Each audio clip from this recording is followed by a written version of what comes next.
नाही, सहानुभूती सुद्धा दाखवली नाही। हे दुर्दैवाची गोष्ट आपल्या सगळ्यांना पाहायला मिळते। आपल्याला पाहायला मिळतं की जेव्हा शेतकरी आले आंदोलन करायला दिल्लीच्या भोवती, दिल्लीत येत असताना त्यांच्या रस्त्यामध्ये खिळे ठोकले गेले, रबरी गोळ्या झाडल्या गेल्या, एवढंच तिथं अश्रुधूर सोडला गेला, त्यांची कोंडी करण्याचा प्रयत्न केला, वर्षभर आंदोलन केलं। 700 शेतकरी त्याच्यात मयत झाले, 700 शेतकरी त्याच्यामध्ये शहीद झाले। आपल्या सगळ्यांना पाहायला मिळालं। पंतप्रधान एक शब्दही बोलले नाही। मला वाटतं तुम्ही ब्रिजभूषणचं सांगायचं विसरला अतुलजी। आपल्या गोल्ड मेडल मिळवणाऱ्या मुली, ऑलिम्पिक मधल्या पहिलवान मुली, त्या आरोप करत होत्या त्या ब्रिजभूषण नावाच्या खासदारावर, यांनी अत्याचार केले आमच्यावर। पंतप्रधान बोलले नाही। ब्रिजभूषण मोकाट फिरतोय, खासदार मोकाट फिरतोय। हे गोष्ट फार महत्वाची चर्चा इथे खूप चांगल्या पद्धतीनं आपण सगळ्यांनी इथे केली। इथं बोलत असताना मी पाहिलं विनायक ओंकार, तुम्ही जे मांडलं ना, खरं सांगतो, तुम्ही राज्यघटना जपणं ही सगळ्यात महत्वाची गोष्ट आहे। आपण ज्या पद्धतीनं हे सरकार चाललेलं आपण पाहतो, केंद्र सरकार चाललेलं आपण पाहतो। इथे अतुलजी लोंढे यांनी सांगितलं का मणिपूरमध्ये काय झालं। मणिपूरमध्ये सांगत असं आदिवासी महिला त्या नागवे केलं गेलं, त्यांच्या पाठीमागं हे लोक धावत होते, त्याच्यामध्ये त्याचे अत्याचार झाले, मारलं। असं एक राजकीय व्यक्तिमत्व खऱ्या अर्थानं डॉक्टर कल्याण काळे यांचं मी जवळून पाहिलेलं आहे। 2 वेळेस आमदार ते झाले आणि बाकी वेळेस का झाले नाही, खासदारकीची काय अडचण झाली, आज त्यांनी सगळं गुपित उघड केलेलं आहे। आता शिवसेना ज्या वेळेस बरोबर आहे, अडचण तीच होती खरी, ती अडचण दूर झालेली आहे।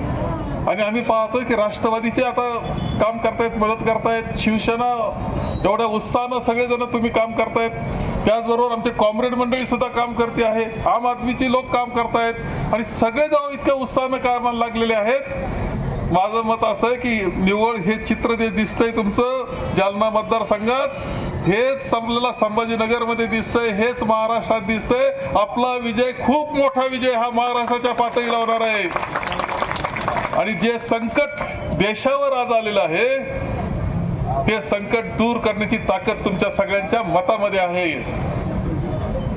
तुम्ही फार भाग्यवान आहे। आणखी डॉक्टर त्या उमेदवार पुढचा असा मिळालाय तुम्हाला, कधी फिरकलाच नाही, कोणाला भेटला नाही। आणि आता तर तुम्ही एवढेच काही खासदार ठेकेदार काय काय सांगितलं, गुत्तेदार एवढं, म्हणजे त्या खासदार झाला, मंत्री झाला, परंतु लोकांशी संपर्क नाही। असा जेव्हा पुढचा उमेदवार आहे, सगळे लोक नाराज आहे आणि तुमच्यावर प्रेम करणारे आहेत, हे चित्र संपूर्ण मतदारसंघामध्ये ज्यावेळेस दिसतंय, ते यश खूप मोठं तुमचं निश्चितपणे राहणार आहे। राष्ट्रीय काँग्रेसचे अधिकृत उमेदवार डॉक्टर कल्याण काळे यांच्या प्रचाराच्या निमित्तानं आयोजित करण्यात आलेल्या सभेसाठी उपस्थित असलेले आपल्या महाराष्ट्राच्या प्रदेश काँग्रेसचे प्रवक्ते माननीय अतुलजी लोंढे भटकते आत्मा म्हणतो आपण, इतकं खालच्या थराचं वाक्य हे शोभत आहे पंतप्रधानांना? शोभत नाही। त्यांचा आता पायाखालची वाळू घसरली, पराभव दिसायला लागला, त्याचा परिणाम पंतप्रधान सुद्धा असं खालच्या थराचं बोलायला लागलेले। मी आपल्या सगळ्यांना विनंती करतो की आपण सर्वांनी डॉक्टर कल्याण काळे यांना, चंद्रकांतजी खैरे यांना प्रचंड मताधिक्याने विजयी करण्याकरता आपण सगळ्यांनी कसोटी करावी असं आवाहन या निमित्ताने करतो आणि माझे 2 शब्द संपवतो। मुलगी ती तर त्याला सांगितलं तुम्हाला वेद म्हणता येणार नाही, वेद म्हणता येणार नाही, तो तुम्हाला अधिकार नाही म्हणून सांगितलं। हे जे आहे ना पहिलं चातुर्वर्ण मनुस्मृती, ती पुन्हा आणण्याचा प्रयत्न करणं हा सगळा चाललेला आपल्या सगळ्यांना दिसतोय। आपलं वारकरी विठ्ठल नगर आहे रे, अरे आपला वारकरी संप्रदाय हा वारकरी संप्रदाय तत्वज्ञान सांगतो, ते मानवतेचं सांगतो, सगळ्यांना बरोबर घेऊन जाण्याचं सांगतो, ते आपल्या राज्यघटनेत हे लक्षात ठेवलं पाहिजे आणि ते जपण्याचं काम आपल्या सगळ्यांना करावं लागणार आहे। किती भ्रष्ट सरकार केंद्राचं वेगळं सांगण्याची आवश्यकता नाही। ते बॉन्ड 6 प्रकार आलाय, ते पाहिलं असेल, इलेक्ट्रल बॉन्ड, लोकांना नडवून कशा पद्धतीनं पैसे हजारो कोटी रुपये गोळा केले गेलेत। त्याच्यामध्ये एका बाजूला आपण म्हणतो की मांसाची निर्यात, गोवंशाची करता यायचं नाही, पण ते गोवंशाची कत्तल करून ते मांस परदेशात पाठवलं, त्यांच्याकडून सुद्धा कोट्यवधी रुपये भाजपनं घेतली, ही वस्तुस्थिती आपल्या सगळ्यांना दिसते। हे व्हॅक्सिन तुम्हाला दिलं, जे व्हॅक्सिन दिलं होतं त्याच्यामध्ये गुणप्रत चांगली नव्हती, त्याची गुणप्रत चांगली नव्हती, त्यांच्याकडून त्यांनी पैसे घेतले आणि सगळं ते व्हॅक्सिन आपल्याला दिलं. आता त्याचे तोटे सगळ्यांना दिसायला लागलेले आहेत. अशा पद्धतीचं भारतीय जनता पक्षाचं हे सरकार आणि हे नरेंद्र मोदी हे तुमचे आमचे नाहीत. आणि म्हणून तुम्हाला सगळ्यांना एक गोष्ट लक्षात घेतली पाहिजे की यावेळेस कोणत्या परिस्थितीमध्ये केंद्र सरकार बदललं पाहिजे याच्याकरता आपण सगळेजण मेहनत केली पाहिजे असं माझं मत आहे. पुन्हा एकदा समतेचं वातावरण असणारं सरकार, इंडिया अलायन्सचं सरकार आपल्या सगळ्यांना आणायचंय आणि त्याकरता तुम्ही सगळ्यांनी कटिबद्ध राहिलं पाहिजे. मी आपल्याला एवढंच सांगेल की या निमित्ताने 13 तारीख काय फार दूर नाही, तुमचा उत्साह हे सगळं आहे, सगळेजण एकत्र आहे. चंद्रकांतजी खैरे शेजारी उभे आहेत, आम्ही सुद्धा संगमनेरला तिथं आता सध्या प्रचार करतोय, तो मशाल घेऊन आम्ही फिरतोय संगमनेरला. ते आमचे राखीव आमचे सगळे कार्यकर्ते फिरतायत, जोशाला फिरतायत सगळेजण. इकडं आल्यानंतर तुतारीचं नगरला आलं का तुतारी आमची चालू होती, इथं आलो आता पंजा आपला आहे. हे सगळं वातावरण आहे ना, हे लोकशाहीला ताकद देणारं वातावरण, तो खरं सांगतो लोकशाहीला ताकद देणारं वातावरण आहे. आम्हाला हे आघाडी पुन्हा पुढे न्यायची आहे. आपल्याला राज्यामध्ये मुख्यमंत्री हे आपल्या आघाडीचे झाल्याशिवाय राहणार नाही तुम्हाला सांगतो. आणि केंद्रामध्ये पंतप्रधान आपल्याला अलायन्स करायचंय आणि त्याच्यातून पुन्हा एकदा एक चांगला विकासाची गती द्यायची. मुख्यमंत्री नोकऱ्यांवर बोलायला तयार नाही, बेरोजगारीवर बोलायला तयार नाही, मुलांचं काय करायचं, घरात बेरोजगार मुलं त्याच्यावर एक शब्द बोलायला तयार नाहीत, महागाईवर तर बिलकुल बोलायला तयार नाही. गॅसचे दर 450 वरून 1300 वर गेलेत, 450. ती एक बाई होती टाकीवर बसायची, काय नाव मला ते माहित नाही, 5 रुपये वाढले तर टाकीवर बसायची, कुठे गेली ती? रोजगार नाही म्हणून तो टीव्हीवर चॅनलवर एक जण यायचा बेरोजगारी बेरोजगारी म्हणणारा, कुठे गेला तो? आणि मुख्यमंत्री पंतप्रधान काय बोलतायत?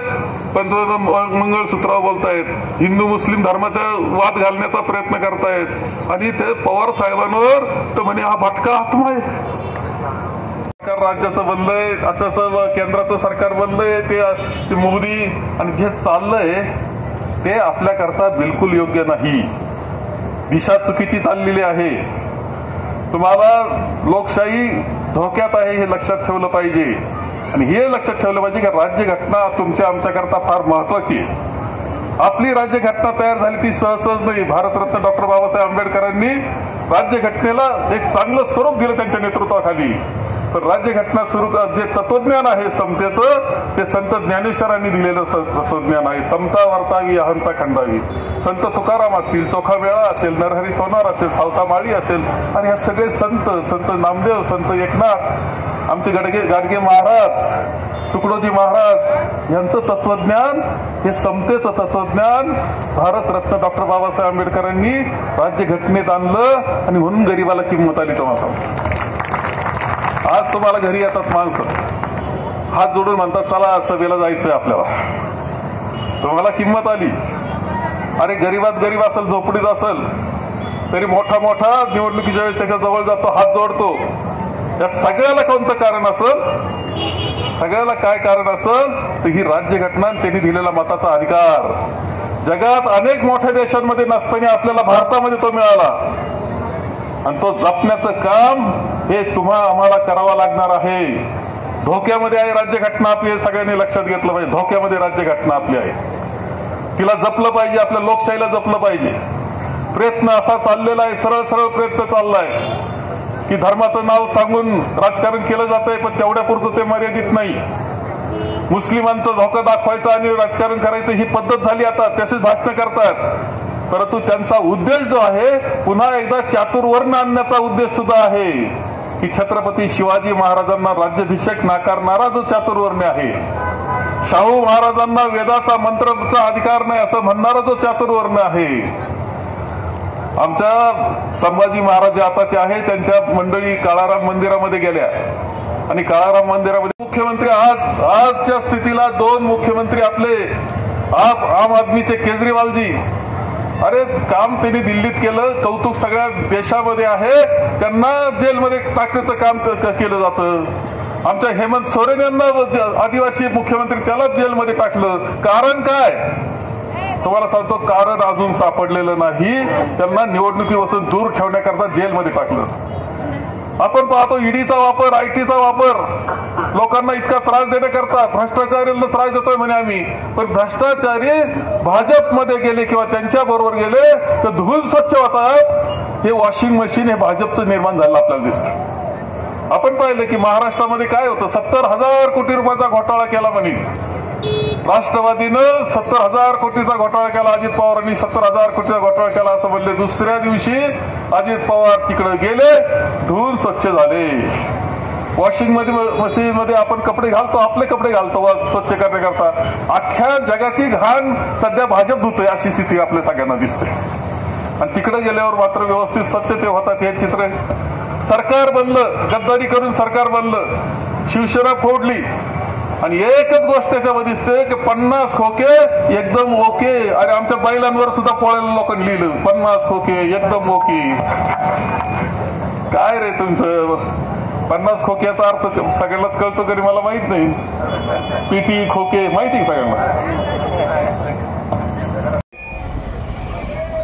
आणि एवढ्या मोठ्या संख्येनं महिला भगिनी आमच्या इथे उपस्थित आहेत, आई भगिनी उपस्थित आहेत. खरं म्हणजे तुमच्या सगळ्यांचं स्वागत केलं पाहिजे, कारण तुमची संख्या एवढी मोठी आहे. ही निवडणूक तुम्ही ताब्यात घेतलेली मला दिसते आहे. आमची अडचण कुठं असते, सगळे पुरुष बसतो आणि घरात आपला प्रचारच नसतो. इथं आता उलट दिसतंय. आता प्रचार तुमचा घरापासून सुरू झालाय, आतपासून, चुलीच्या घरापासून, किचन पासून प्रचार सुरू झाला. त्यामुळे डॉक्टर कल्याणराव काळे मला यश 100% तुमचं निश्चित दिसतं. होतं किती लाखाने विजय व्हायचा एवढाच प्रश्न शिल्लक.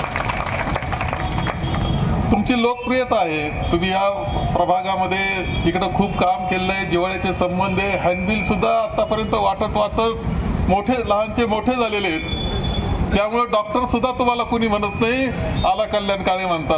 हेच खरं तुमच्या प्रेमाचं प्रतीक या निमित्तानं आपल्या सगळ्यांना पाहायला मिळतंय. खरं जे डॉक्टरला मी खूप वर्ष पाहतो, एक लोकप्रतिनिधी